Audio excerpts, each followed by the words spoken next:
Well, I want to thank you very much, Lee. You've been there from the beginning with us, Lee, and we appreciate it. Nobody can sing that song like Lee Greenwood. Thank you very much, Lee, very much for being here. And his voice has not changed, you know?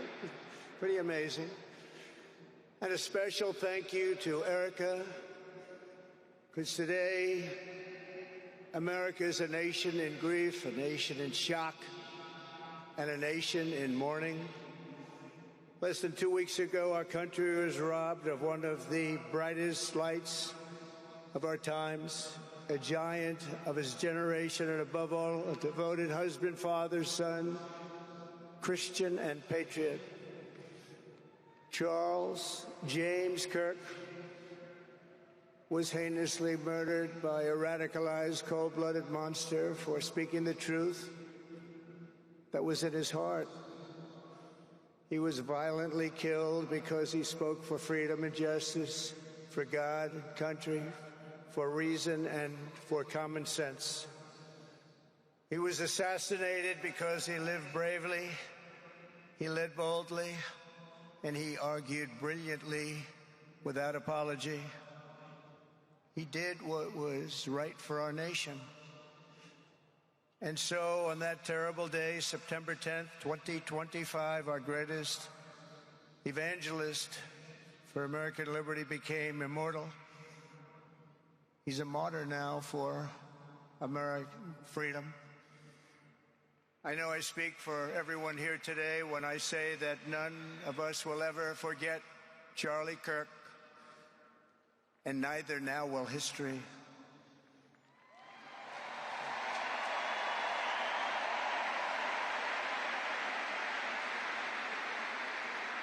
Because while Charlie has been reunited with his Creator in heaven, his voice on earth will echo through the generations, and his name will live forever in the eternal chronicle of America's greatest patriots.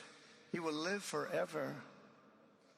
To Charlie's incredible and beautiful widow, Erica, we know the weight of this monumental loss is almost unbearable.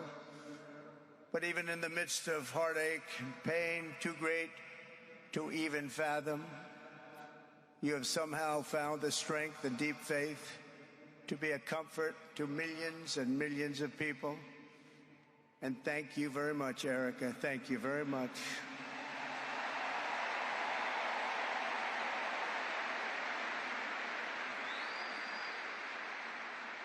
Today, an entire nation wraps its loving arms around you and your beautiful children.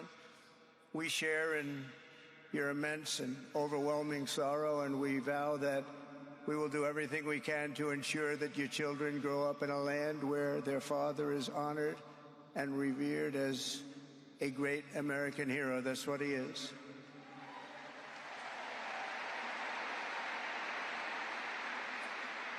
To Charlie's parents who lost their beloved son, and to the entire Kirk family, we know that no words could ever be enough to fill the void he leaves behind. That's a void that just can't be filled.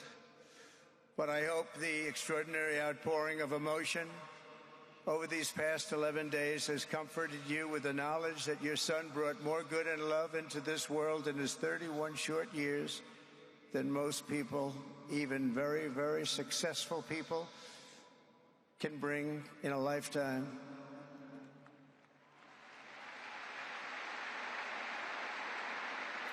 Charlie Kirk loved America with everything he had, and as we can see so clearly today, America loved Charlie Kirk.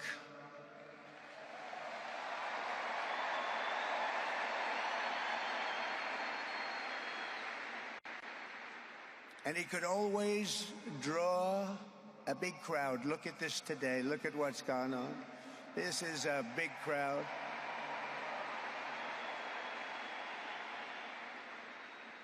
Here today we have the Vice President of the United States, J.D. Vance. We have the Speaker of the U.S. House of Representatives, Mike Johnson. We have countless members of the United States Senate, and I'm sorry I'm not going to introduce you, but I'll be up here. They're all over the place. and likewise the House of Representatives. They're all over this big stadium. This is not an arena, this is a stadium. Our great cabinet and this stadium packed with rafters of people, not to mention the one across the street that also has tens of thousands of people, and they're watching us on screen right now.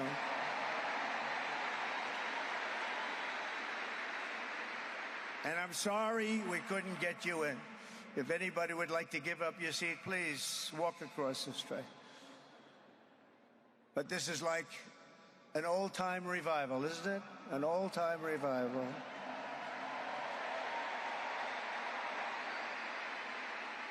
For millions of Americans, especially young people, it is agonizing and unthinkable to say goodbye to a patriot whose heart still had so much to give. It's so much. Raised in the suburbs of Chicago, Charlie was filled with the patriotic spirit from his youth, and he was an all-American in everything he did. And one of the last things he said to me is, "Please, sir, save Chicago." We're going to do that. We're going to save Chicago from horrible crime.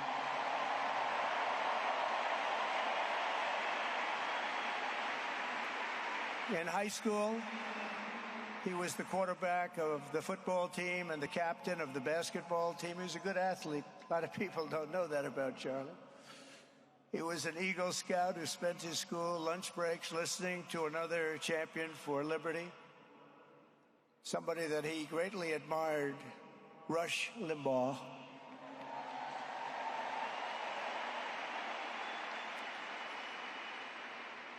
But what was even more important to Charlie than politics and service was the choice he made in the 5th grade, which he called the most important decision of his life, to become a Christian and a follower of his Savior, Jesus Christ.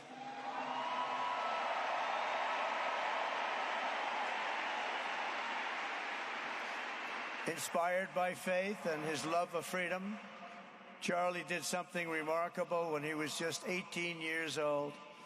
On the advice of a mentor who told him to put off going to college because he was doing so well, he devoted his life to converting young people to the conservative cause. How did he do? Take a look. How did he do?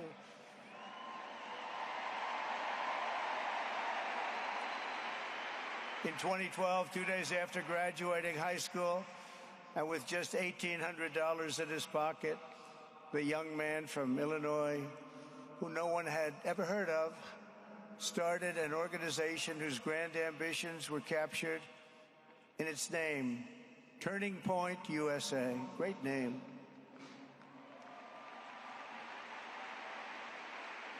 And I have a feeling it's going to be bigger and better than ever before. Does that make sense? It's going to be bigger and better than ever before. Look at what's happening.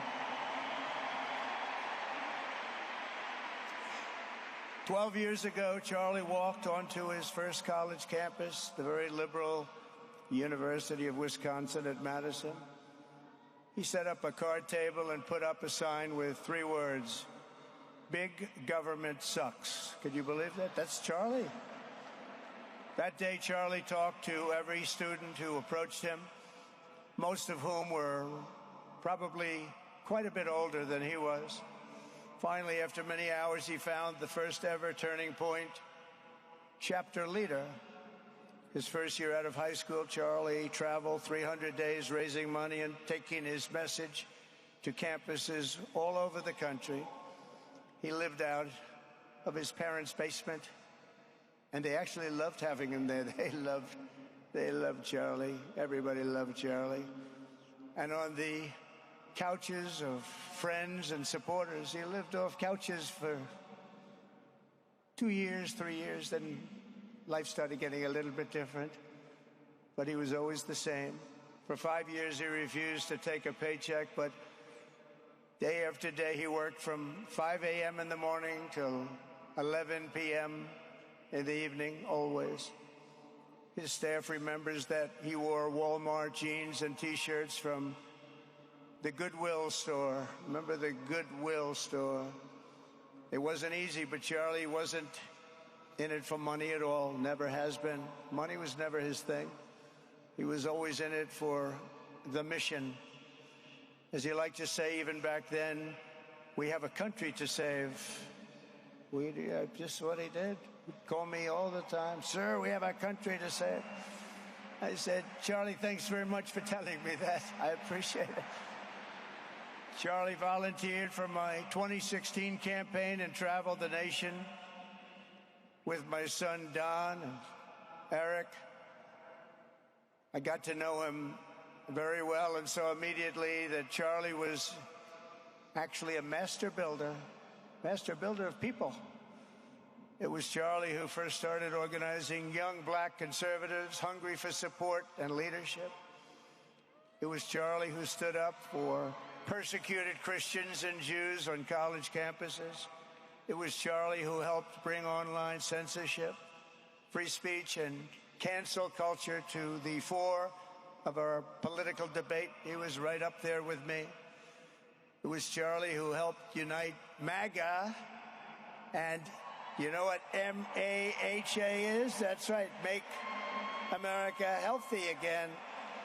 And tomorrow we're going to have one of the biggest announcements, really medically, I think, in the history of our country. We're going to be doing it with Bobby and Oz and all of the professionals. I think you're going to find it to be amazing. I think we found an answer to autism. How about that? Autism. Tomorrow, we're going to be talking in the Oval Office in the White House about autism, how it happens, so we won't let it happen anymore, and how to get at least somewhat better when you have it, so that parents can help their child, their beautiful child. That's a big one. I've been bugging everybody over there, get the answer to that. You know, 20 years ago, 1 in 10,000 were born with autism. 20 years ago. The most recent survey says 1 in 12. How bad is that? That's for young boys, baby boys, but also girls a little bit better. It's about 1 in 20, but we can't, because obviously there was something really wrong, and we think we know what that is. It's going to be, I think it's going to be one of the most important news conferences I'll ever have, and I look so forward to it.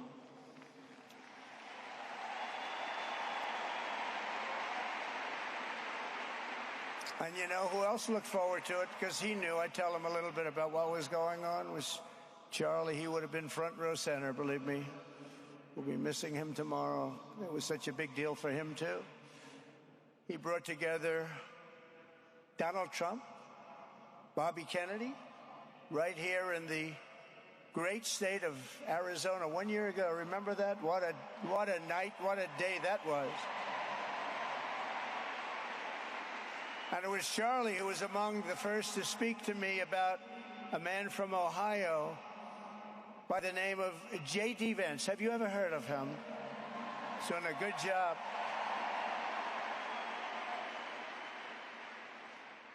But Charlie would often call me, sometimes the night before a big event, the other side of the country.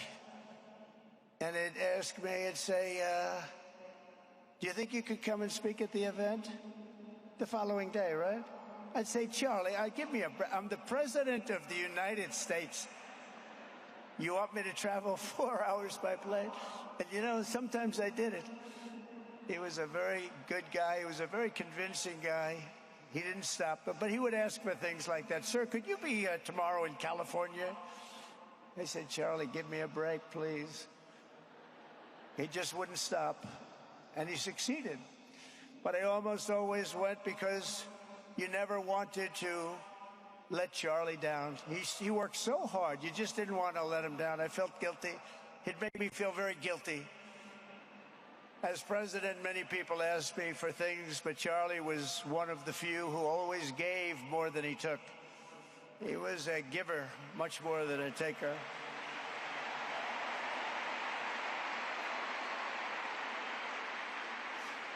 And no matter how big Charlie became, no one was too small for him to notice. He was good to everybody. Didn't matter. Several years ago, a fourth grader asked Charlie to appear on his podcast, which was probably only watched by the parents of that fourth grader. And Charlie, who was actually pretty hot at the time, to be honest, he agreed, and the boy asked for advice. Charlie replied, the left, I call it the radical left. I call it sometimes the radical left lunatics. But Charlie didn't say that. He called it the left. He was probably right, but I can't help it. I can't help it. So he said the left, radical left lunatics, may have all the money in the world, but they can never outwork me. I will wake up as early as I need to, about himself. I will stay up as late as I need to, and I will never stop fighting for our country. And he did this until his dying breath. That's what he was doing. That's what he was doing. Think of it. Wow. What a horrible moment. I was in the Oval Office when I heard they came in, and it was like a surreal experience, a terrible, terrible. I had some very big people in the Oval Office, and I was in the midst of a very important conversation for our country. Big people, the biggest. And I said, you have to leave now. When they told me that, they told me in front of a group of very powerful people. I said, you have to leave now, right now, please. Right now. You have to leave. Go. By his own determination and skill, Charlie Kirk built Turning Point from his humble beginnings, the beginnings that nobody believed could ever end up something like this, into a great movement and a juggernaut of American politics. And, you know, we have a massive stadium loaded up with people, but he got tremendous crowds before he had this kind of horrible news and before we had to hear what happened so terribly. He delivered more than 250 speeches a year at over 200 colleges and universities, and that was at a time when it was not really vogue to go to colleges and universities if you were a conservative. It really took great courage. And we used to talk, and I said, you know, I think they're much more conservative than we know. And he agreed, but it just wasn't something that was happening because the radical left would do very bad things, very dangerous things. But Charlie set up chapters on 2,200 campuses and spoke at more than 1,000 churches. He launched a podcast and radio show that grew to an audience of 1 million Americans a day, one of the bigger shows on radio. And Charlie didn't just bring young people into the movement.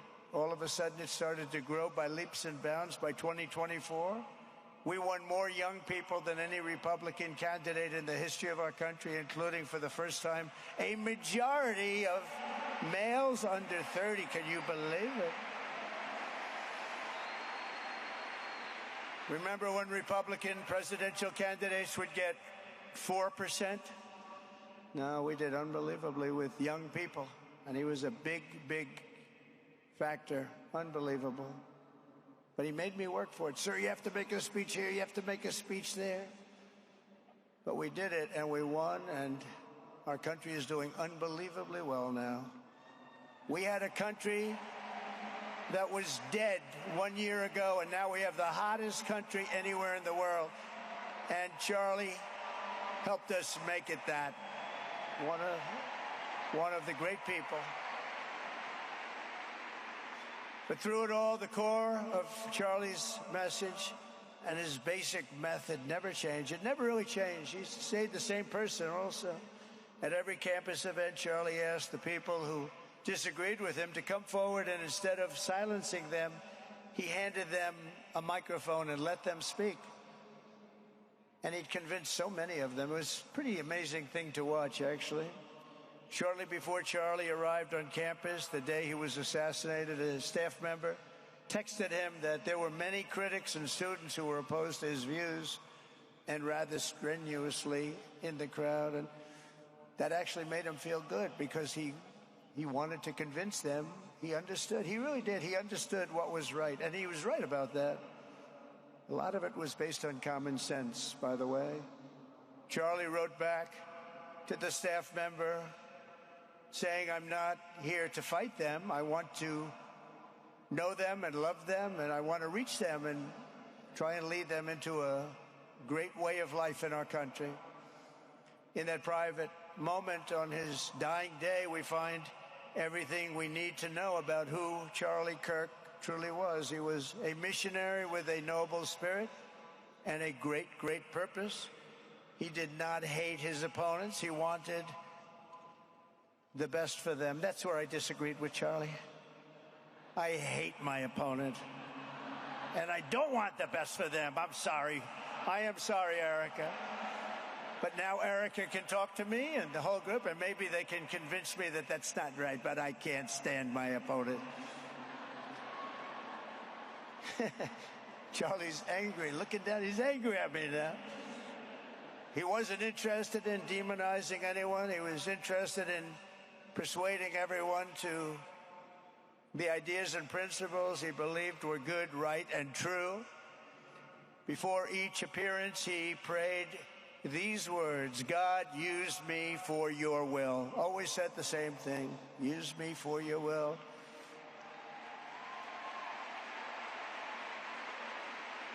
And that is exactly what God did. When you think, that's exactly what he did. The more success Charlie had, and he was getting more and more successful, the more dangerous his mission became. On campuses all over the country, his quest for open dialogue was met with menacing hate. There were bomb threats, pulled fire alarms, and countless rage-filled radicals who tried to shout him down. It was nasty. I used to say, "Charlie, this is nasty stuff you're doing." At one event, police had to build barricades to protect students from an angry mob of thugs. Many of these people, by the way, are paid a lot of money to do this. They're agitators. They're paid agitators. Remember that? When you see they all have the same beautifully printed sign, every sign is identical, comes out of a top-level print shop. That's not the signs that are made in somebody's basement. Those are paid for by very bad people, and hopefully we're going to be finding out through the DOJ who those people are.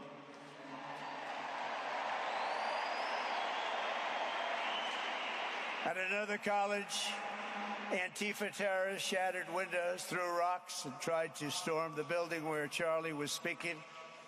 It was a really bad one. Often dozens of police officers were needed to prevent left-wing violence. And the violence comes largely from the left. You don't hear that from too many people, do you? And virtually every day for years before he was murdered, Charlie received these horrible death threats. People don't know. I used to talk to him about it. He said, "I got some threats." He always felt that when they actually made the threat, they were not the ones to worry about. The ones to worry about were the ones that don't make the threats. I think you know what I mean. He knew the risk, but he and I shared a certain motto: never back down and never, ever surrender. Just don't surrender, never back down. He believed in it so strongly. So strongly. And he's right. He's totally right. The radicals and their allies in the media, sometimes referred to, as my son said, the fake news media, tried to silence Charlie for a simple reason: because he was winning, and he was winning big. He was taking over college campuses, colleges that had, in theory, only very liberal, or as they like to say, progressive. I call them liberal, but they like to call themselves, because such a beautiful word, progressive. They're the opposite of progressive, if you think about it. But they were really nasty, and he would go into these colleges. All of a sudden, within 2 years, 3 years, they turned into bastions of conservatism. It was really quite amazing to see. They lied about him because they did not want you to listen to him or to learn from him, because what he was talking about and even preaching made so much sense. Everywhere he went, he won the debates, he won the hearts, he won the minds, and yes, he won the elections for people. He helped us, he helped other people. We won the biggest election in the history of our country, I believe.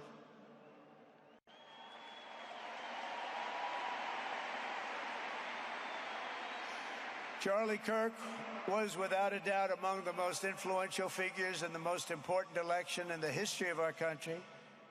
The election of, that beautiful day, November 5th, 2024. Do you remember that day? It was 9 months ago.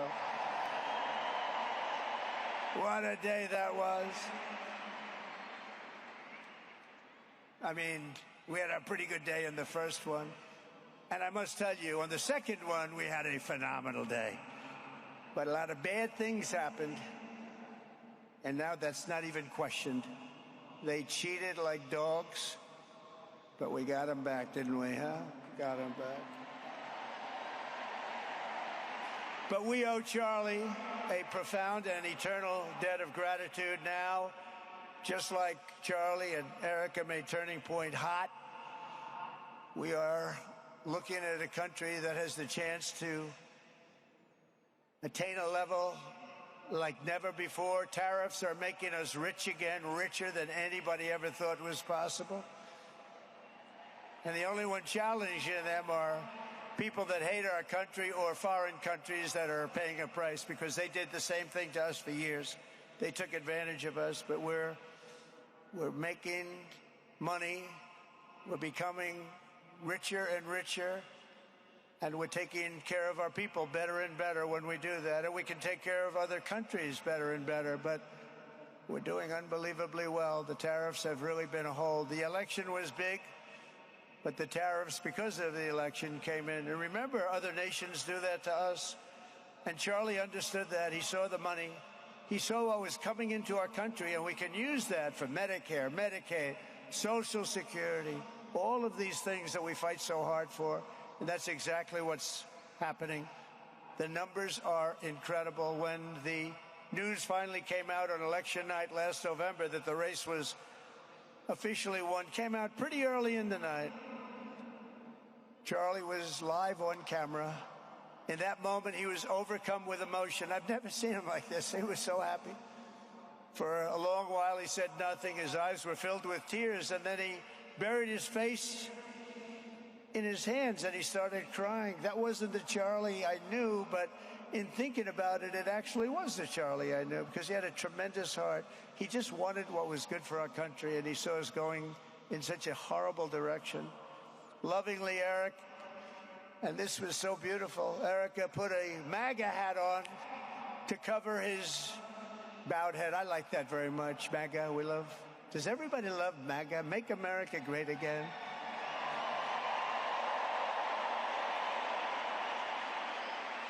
When Joe Biden used to get up, remember the speeches? We will stop MAGA. We will stop MAGA. You know, he could barely get the words out. We will stop. I said, can somebody inform him that MAGA means make America great again? How do you say you're going to stop it? And Charlie understood that. When Charlie finally looked up and spoke, he smiled through the watery eyes and simply said, I am humbled by God's grace. That was his statement that night. I was watching him. I was very impressed, actually. It showed he had a big heart. Every single American should take a long, hard look at the twisted soul and dark spirit of anyone who would want to kill a young man as good as Charlie. To kill anybody, but to kill a man like this, he didn't deserve this.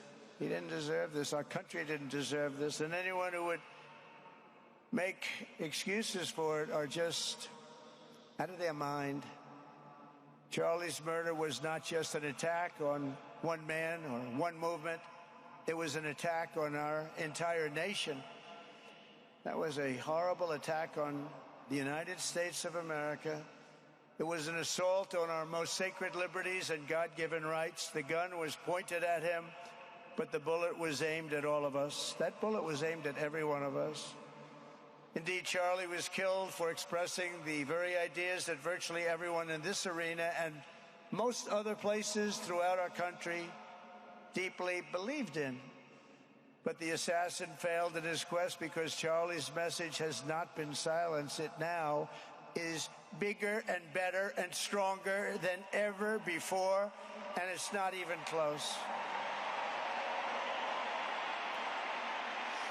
And it's rare that such a thing happens, but Charlie is bigger today than he was, think about it, just 2 weeks ago. He's bigger today than he was 2 weeks ago. Now, that may not help his friends and loved ones, of which there are so many. It may not help Erica and those beautiful children who have to suffer so horribly through this moment, but they know it's true.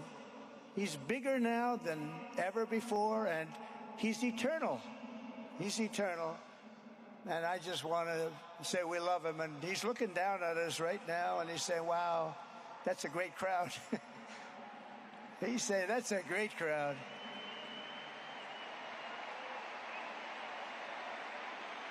And it's a great crowd of patriots. But that's why I will soon award Charlie the nation's highest civilian honor, the Presidential Medal of Freedom. It's the highest civilian honor.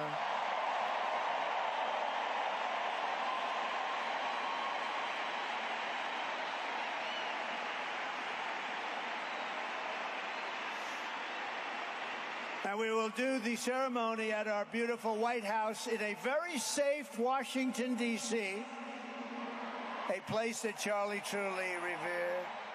Yeah, we stopped the crime in Washington. Took 12 days. Now you can go to restaurants. You can walk down the middle of the street with your wife. You can have your wife walk alone down the middle of the street. She's going to be in good shape. What a difference. What a difference good management really makes. But I'm so proud of that Washington, D.C. You know, it's one of the worst in the nation, in the world. And now it's considered a very safe city. And it's also, I passed it yesterday, I went through it, and the lawns are good. It's like a different place. It's like the tents are gone, the threats are gone, the gangs aren't there. We got rid of, we took out 1,500 career criminals, 1,500. If you have 3 career criminals, that can make a big difference. But I'm so proud of Washington, D.C., and now we're going into Memphis. And we'll get that one straightened out fast. And then we're going into some others, but we're going to go to Chicago, and we're going to have Charlie very much in mind when we go into Chicago. And we'll get that one straightened out. You have an incompetent governor who, he thinks it's okay when 11 people get murdered over the weekend.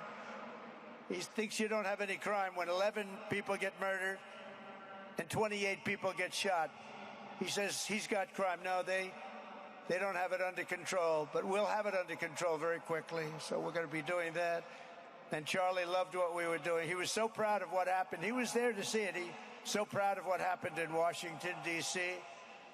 As you know, the depraved assassin who planned and executed Charlie's killing has been arrested and charged with capital murder.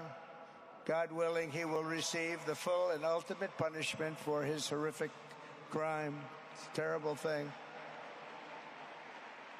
Because you can't let that happen. You can't let that happen. You can't let it happen to a country.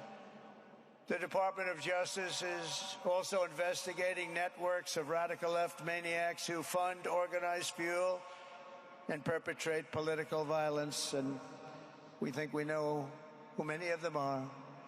But law enforcement can only be the beginning of our response to Charlie's murder. Over the last 11 days, we have heard stories of commentators, influencers, and others in our society who greeted his assassination with sick approval, excuses, or even jubilation. You've heard that. So have I. Couldn't believe it. Some of the very same people who spent the last 8 years trying to sit in moral judgment of anyone who disagreed with them about politics suddenly started cheering for a murder. Incredible. You know the names. They're major losers, by the way. That will be proven out in a short period of time. Some of the very people who call you a hater for using the wrong pronoun were filled with glee at the killing of a father with 2 beautiful young children. And the same commentators who this week are screaming fascism over a canceled late-night TV show where the anchor had no talent and no ratings, last week were implying that Charlie Kirk deserved what happened to him. No side in American politics has a monopoly on disturbed or misguided people. But there's one part of our political community which believes they have a monopoly on truth, goodness, and virtue, and concludes they have also a monopoly on power, thought, and speech. Well, that's not happening anymore. We've turned that corner very quickly. Tragically, atrocities of this kind, and kind that we saw in Utah, of all places, are the eventual consequence of that kind of thinking. If speech is violence, then some are bound to conclude that violence is justified to stop speech.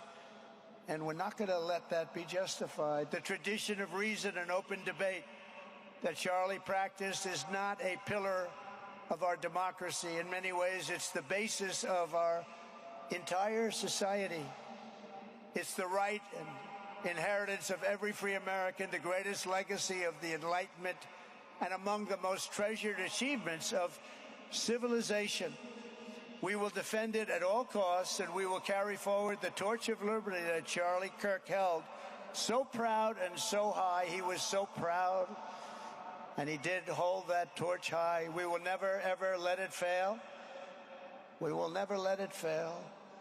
But we're going to raise it higher than ever before. It's going to be raised, and this is the beginning. Perhaps it should be no surprise that Charlie, who spent his life speaking with the critics of these traditions, ultimately became convinced that we needed not just a political realignment, but also a spiritual reawakening. We did. And we have to bring back religion to America, because without borders, law and order, and religion, you really don't have a country anymore. We want religion brought back to America. We want to bring God back into our beautiful USA like never before. We want God back.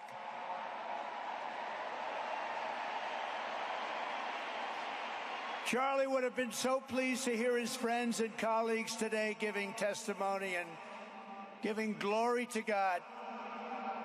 Within minutes of the gunshot in Utah, millions of Americans, young and old, heard the news and dropped to their knees and started praying. Even many who rarely prayed asked God for a miracle. Please, God, save Charlie. But although Charlie's time with us on earth has ended, those prayers for a miracle have already been answered. Look at what's happening. Look at what's happening.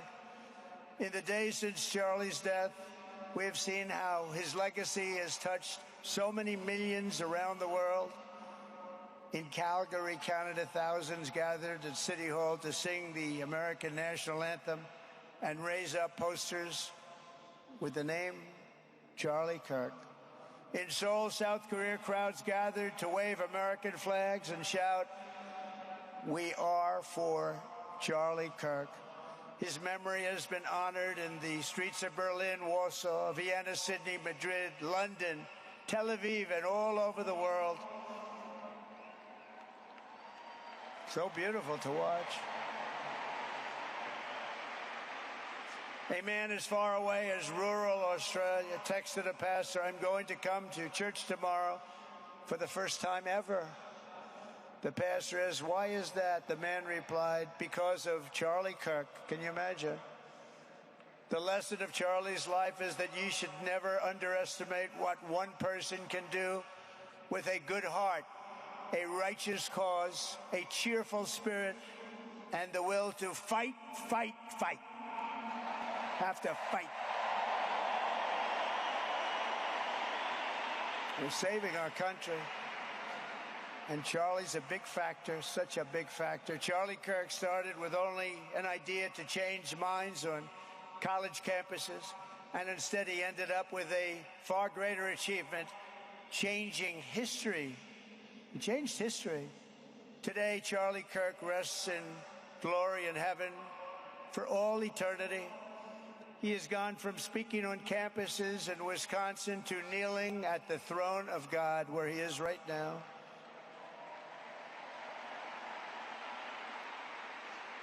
We grieve for the friend and leader that we have lost, but we go forward strengthened by his faith and bolstered by his courage and inspired by his example to defend the country he lived for the freedoms he died for, and the values in which he so deeply believed. He believed in values that we should all believe in. Charlie created something very special. It's called Turning Point USA. And under the leadership and love of Erica, it will become bigger and better and stronger than ever before.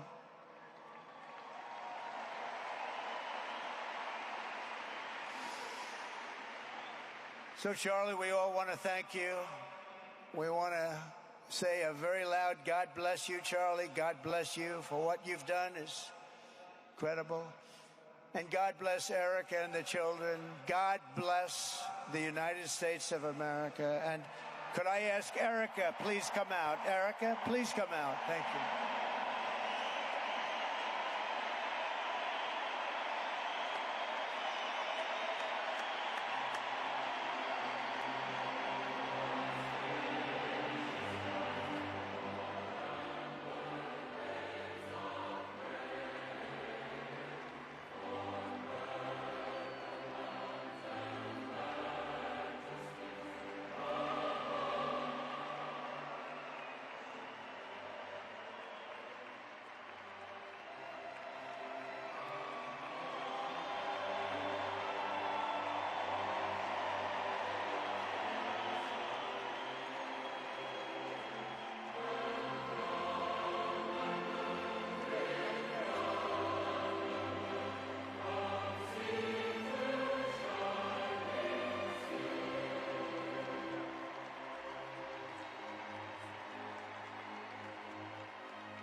Thank you very much, everybody.